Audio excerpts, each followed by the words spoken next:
माझे नाव अवनी प्रदीप कांबळे. माझ्या शाळेचे नाव जीप प्राथमिक शाळा पानशेत. मी आता तुमच्या समोर एक पात्री भाषण सादर करणार आहे. ते तुम्ही शांतचित्तेने ऐकावे अशी माझी नम्र विनंती. कोण म्हणते रे दीपकलिका, कोण म्हणते देवता?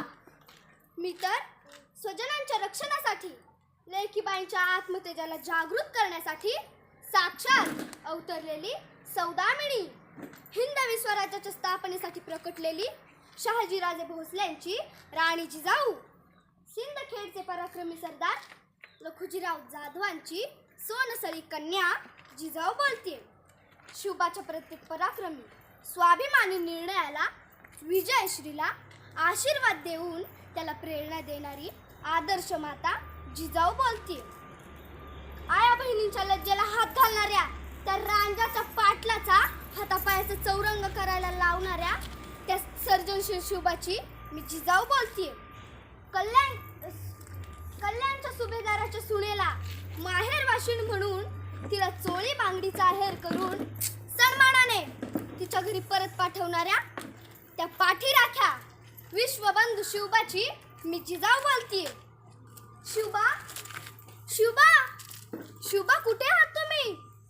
होय, पावसाळ्याच्या समाधीतून पुन्हा एकदा त्वेषाने खडबडून जागी झालेली, व्यथित झालेली तुमची वीरमाता, तुमची आई शुभा जिजाऊ आली आहे का? आला होता मी. आज आमच्या रक्ताचा थेंब थेंब पेटून उठलाय. लेकीबाईंच्या आबरूची पाय मल्ली होताना आम्ही लज्जेने, दुःखाने, शर्मेने, रागाने उभे जळतो आहोत. शुभा, त्यांच्या संरक्षणासाठी, त्यांना आत्मभान देण्यासाठी आज तुमची साथ हवी आहे. शुभा, तुमच्या या माय भगिनींच्या आक्रोशामुळे तुम्हाला जाग येत नाही का? हे राज्य हिंदूंचे व्हावे हे स्वप्न आम्ही तुम्हाला दिले. हिंदू म्हणजे सर्वांवर मायेची पाखर, हिंदू म्हणजे सर्वांवर न्याय, धर्म, संस्कृती, सभ्यतेचा संस्कार, प्रत्येकाला आपल्या कर्तव्याचे भान आणि हक्काची जाण म्हणजे हिंदू.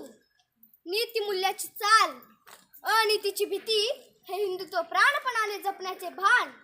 त्यांच्या संरक्षणासाठी, संवर्धनासाठी आम्ही कितीतरी संघर्ष, व्रत वैकल्य करून रात्र चिंताग्रंथ होऊन तुमच्या जन्माची प्रतीक्षा केली. जे जे उत्तम, उदात्त, उन्नत आणि महनमंगल होते ते सारे संक्रमित करणारी तुझीच आऊसाहेब शुभा तुला साथ घालते आहे. उठा शुभा, उठा. आज तुम्हाला समाधीतून जागे व्हायलाच हवे. प्रसंगच आज भाग आहे. आता निजून भागणार नाही.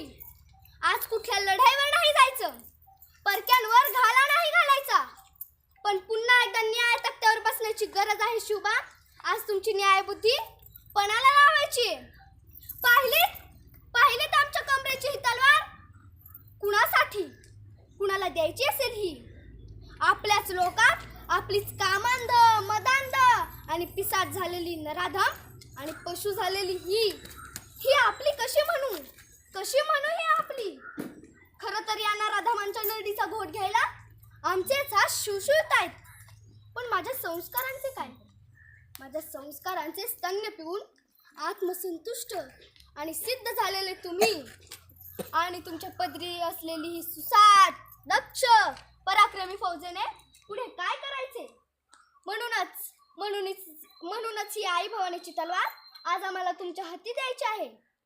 तुम्हाला नक्कीच माहिती आहे की ही तलवार नुसती सण समारंभी भूषण म्हणून मिरवायची अथवा पूजायची नाही. शासन करा शुभा. त्या क्रूर नराधमी राक्षसांना कळूच द्या त्यांना की या आयाबायांच्या वाटेला गेल्यावर काय होते ते. अंगाची लाही होते शुभा. शर्मेने आमचे अंग थरथरते. स्त्रीत्वाची, तिच्या सन्मानाची पाय मल्ली होताना आम्हाला पाहवत नाही. रामकृष्णासारखा वारसा सांगणारा तुझ्यानंतर आज एकही पुरुष दिसत नाहीये. शुभा, कुठे आहात तुम्ही? दर पिढीला आम्हा मायलेकरांचा आदर्श कशाला हवाय? काय करता? आम्हा माता पुत्रांचे आदर्श घेऊन आमचे पुतळे चौकात उभे करून जयंत्या पुण्यतिथी साजरा करण्यासाठी जथ्याने गोळा होता. आरडाओरडा करून भाषणे देता, घोषणा देता, समाजवादाबद्दलचा तुटक भावना शून्य भाव तिथे झटकून घरी निघून जाता.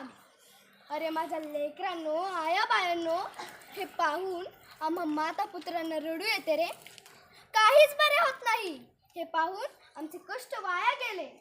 आमच्या स्वतंत्र भूमीत आमच्याच भव्य, दिव्य आणि पूज्य स्वप्नांची राख रांगोळी होते.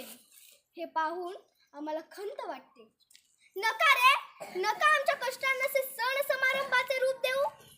त्यापेक्षा खंबीर, स्वाभिमानी, आत्मनिष्ठ व्हा. चरित्र आणि चारित्र्य याचे भान असू द्या. आम्ही नव्हे का आमच्या दुर्दम्य इच्छाशक्तीने शिवबाला रामकृष्णाच्या, श्रीरामाच्या, श्रीकृष्णाच्या, भीम अर्जुनाच्या गोष्टी सांगून घडवले. भोसल्यांच्या घरी हत्ती झुलत होते. लक्ष्मीसारखे नटून थटून मिरवणे आम्हाला सहज शक्य होते. सारे काही होते, परंतु आम्हाला तहान लागली होती ती स्वराज्याची, स्वातंत्र्याची. दुसऱ्या कोणत्याही मृगजळाने आमची तहान भागवणे शक्य नव्हते. जगदंबेने जसे 9 रात्री 9 दिवस अखंड युद्ध मांडून राक्षसांचे निर्दालन केले होते, तसे आपण देखील सुलतानाविरुद्ध युद्ध मांडून ही देवादिदेवांची भूमी मुक्त करावी, आपला भगवा झेंडा रोवावा असे आम्हाला वाटे. म्हणूनच हे स्वप्न उरी बांधून आम्ही शिवबाला घडवले. आज तुमच्या फक्त स्मरणार्थ असलेली जिजाऊ आम्हाला मुळीच चालणार नाही, तर तुमच्या आचरणात आलेली जिजाऊ आम्हाला हवी आहे. तुमच्या प्रत्येकाच्या पोटी माझ्या शिवबाची शक्ती प्रस्फुरित झालेली हवी आहे. लक्षात ठेवा, एक स्त्री समस्त विश्वाचा बचाव करू शकते, हे सांगण्यासाठी आम्ही जिजाऊ इथे प्रत्यक्षात अवतरलो आहोत. पुत्र राजयोगी जन्मतो तेव्हा जिजामाता राजमाता होते. भक्त बलवान होतो तेव्हा आई भवानी पाठीशी उभी राहते. आणि जेव्हा इरादा पक्का होतो तेव्हा वाघनखांनाही खून चढतो. 1000 घाव झेलूनही खिंडीत बाजी बाकी आहे. जोवर येत नाही तोफांचे आवाज तोवर लढण्याचा हट्ट बाकी आहे. पडलाच जरी वज्रगड तरी पुरंदरवर मुरार बाजी बाकी आहे. कंठनाल छेदूनही झुंजणारा देह बाकी आहे. एक लढाई संपली तरी युद्ध अजून बाकी आहे. जरी पराभव झाला क्षणभर तरी लढण्याची जिद्द बाकी आहे, लढण्याची जिद्द बाकी आहे. जगदंब जगदंब.